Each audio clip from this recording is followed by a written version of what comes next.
Bonjour Adrien Gindre. Bonjour Bruce. Votre invité ce matin, François Ruffin, député de la Somme. Bonjour François Ruffin. Bonjour. On va parler dans un instant de cette allocution d'Emmanuel Macron à 20h à suivre sur TF1. Mais d'abord à 10h, la démission du Premier ministre sortant, Michel Barnier, renversé donc hier par une motion de censure que vous avez contribué à faire adopter. Vous voilà satisfait ce matin, soulagé, quel serait le bon terme? Non, pas du tout. Je veux dire, je ne me satisfais pas que depuis 6 mois, le pays soit placé dans l'incertitude et dans l'inquiétude. On n'est pas là pour jouer un jeu de chamboule-tout avec la tête de Michel Barnier, qui pour moi, pour qui j'éprouve un certain respect. La question n'est pas celle-là. Vous allez le regretter? Non, je ne regrette pas son absence de compromis, mais il y avait quelque chose qui est lui, il n'avait pas de mépris. Mais maintenant, je vous dis mon souci. Nous avons aujourd'hui, depuis cette dissolution improvisée, nous avons un président faible, une assemblée faible, qui construit une France faible dans une Europe faible. Face à des États-Unis, avec Trump désormais, face à la Russie autoritaire de Poutine, et face à une Chine qui pratique le dumping. C'est dans ce moment-là qu'on aurait besoin d'une France forte, avec une voix forte. Mais par quoi ça passe alors? Est-ce que la nomination d'un Premier ministre suffit à apporter une réponse à cette question? Est-ce qu'en fonction du profil, du nom, on réglera le problème que vous évoquez? Moi je vous dis, pour moi le souci, c'est pas le qui, mais c'est le quoi. Et comment on retrouve la confiance des Français? Et je pose 3 points. Je dis recettes, je dis retraite, je dis pépette. Ça veut dire quoi? Les recettes. On est dans une crise fiscale.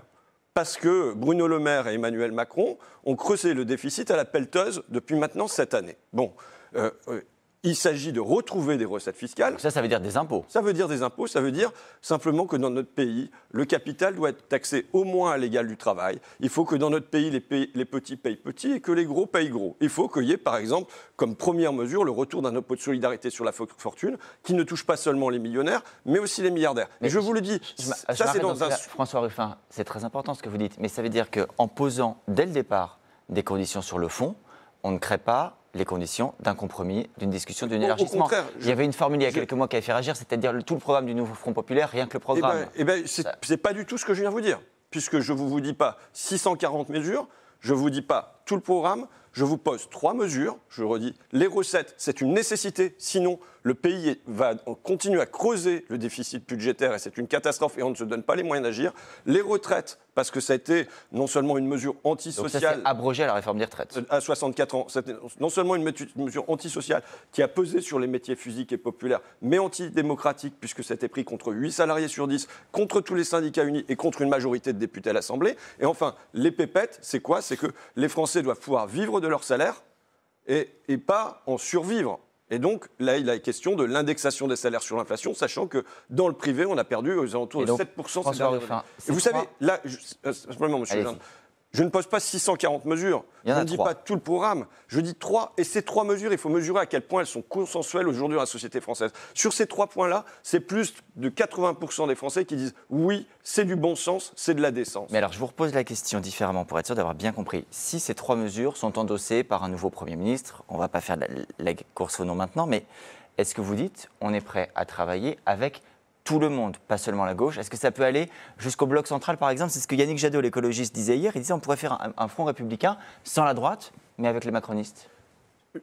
Une fois ces 3 impératifs posés, ces 3 intouchables et qui, je pense, sont nécessaires pour aujourd'hui retrouver la confiance des Français, et qui marqueraient aussi qu'on a écouté ce qui a été dit dans les urnes en juin dernier. Une fois ça posé, il s'agit de travailler avec toutes les personnes qui ont été membres du Front républicain.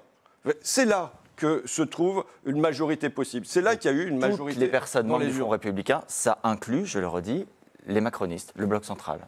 Je redis, toutes les personnes du Front républicain, une fois que ces 3 points sont posés. Moi, ce qui me pose souci... Sachant que sur le fond, il y a peu de chances qu'ils acceptent l'abrogation de la réforme des retraites. C'est quand même un gros souci, vous savez, qu'ils aient subi 2 défaites d'affilée cette année, les européennes, les législatives, qu'ils soient passés de 308 députés en 2017 à aujourd'hui 82 députés dans l'Assemblée, que dans mon département, il n'y ait plus un seul député macroniste, et qu'ils prétendent ne pas revenir sur des mesures qui nous conduisent dans le déficit budgétaire chronique et qui conduisent à une rupture avec les Français. François Ruffin, si un nouveau Premier ministre ne reprend pas ces 3 points, ça veut dire qu'automatiquement, pour vous, la réponse, c'est la censure à nouveau?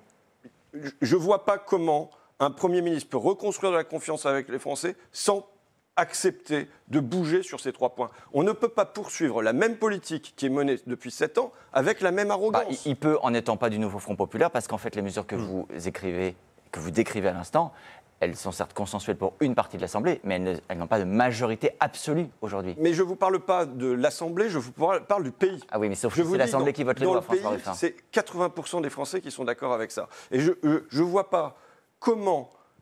Vous savez, n'importe quel parti qui aurait subi les défaites que je viens d'énoncer, européennes, législatives, qui se serait vu rétréci de cette manière-là, il y aurait une remise en cause, il y aurait une interrogation. Et là, du côté des macronistes, il doit y avoir une remise en cause, il doit y avoir une interrogation. Quand vous dites le pays, je rebondis là-dessus, vous nous dites aujourd'hui la solution, ce n'est pas la politique à l'Assemblée, c'est aux Français de se mobiliser par la grève, par la manifestation, par le blocage du pays? Non, ce n'est pas ce que je vous dis. Je veux dire, toutes les manifestations, moi je les soutiendrai. Quand il y a une manifestation de fonctionnaires comme aujourd'hui, ça dit quelque chose de personnes qu'on a considérées non pas comme des alliés pour reconstruire les services publics, mais comme des adversaires. Et donc il s'agit de poser que les soignants, si on veut reconstruire un hôpital pilier de l'État social, sont des alliés pour faire ça. Que si on veut reconstruire une école pilier de la République, les enseignants sont des alliés pour faire ça. Vous croyez toujours à une solution politique malgré tout? Mais oui, bien sûr, il nous faut une solution politique. Vous savez, j'ai décrit, nous sommes dans une tempête. Eh bien, il est évident que dans ce temps de tempête, nous avons besoin d'un équipage et nous avons besoin d'un capitaine. Est-ce que l'équipage et le capitaine, ça va jusqu'à conserver le président de la République à son poste? Il y a des appels à la démission, notamment à gauche, notamment à la France Insoumise, votre ancien parti. Est-ce que vous les soutenez? Je vais vous dire ce que j'attends du président de la République ce soir. J'attends de l'humilité. Cette vertu qui lui est jusqu'ici inconnue. De l'humilité parce que, de fait, les défaites devraient le conduire à de la modestie et à ne pas penser qu'il va trouver la solution à lui tout seul. Et donc, si M. Macron, au vu de son bilan désastreux, qui a rabaissé la France comme jamais, s'il en tire la conclusion qu'il doit présenter sa démission, je ne vais pas m'y opposer. D'accord ? Maintenant, le souci n'est pas d'ajouter du chaos au chaos.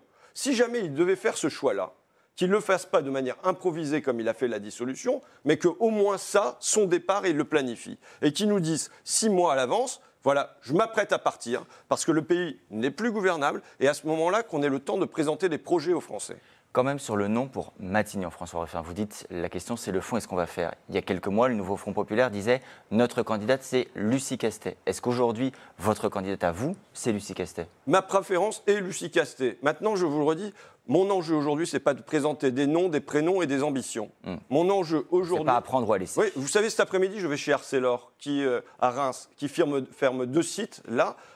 Mon souci, c'est qu'est-ce qui va se passer pour les 300 000 salariés qu'on envisage d'être licenciés dans l'année à venir. Bernard Cazeneuve, qu'est-ce que vous en pensez? Mais, pas de nom, pas de prénom, non. C'est un peu le sujet, parce que la question est de savoir si un président de centre-gauche, entre guillemets, pourrait avoir le soutien d'une partie de la gauche, et notamment de vous-même. Mais pour mener quelle politique? C'est la seule question qui m'importe. Est-ce que c'est pour mener une politique sur les recettes et où on va chercher l'argent là où il se trouve aujourd'hui, sur les retraites où on abroge cette loi injuste des 64 ans, sur les salaires où on vient dire que les Français doivent pouvoir vivre de leur travail. C'est la question qui est posée. Et vous savez, je pense que c'est ce qui intéresse le plus profondément les Français. On n'est pas là dans un jeu. C'est pas du théâtre où on vient sortir des noms d'acteurs. C'est qu'est-ce qu'on veut faire pour notre pays. Enfin, est-ce qu'on parvient à le rassembler? Ce sont des profils politiques, François Ruffin, vous le savez très bien. Ce sont des profils politiques avec des parcours, avec des gens qui ont une histoire et qui ont des propositions à faire. Vous savez, je lis un livre sur Clémenceau en ce moment. Oui. Et on a vu des gens qui avaient des parcours et qui, en arrivant au gouvernement, faisaient pas ce qui était conforme à leur parcours. Il n'y a pas d'opposition non plus de votre part sur Jean-Luc Mélenchon. S'il veut être Premier ministre, il est le bienvenu. Il ne me semble pas que ça soit l'hypothèse la plus rassembleuse aujourd'hui.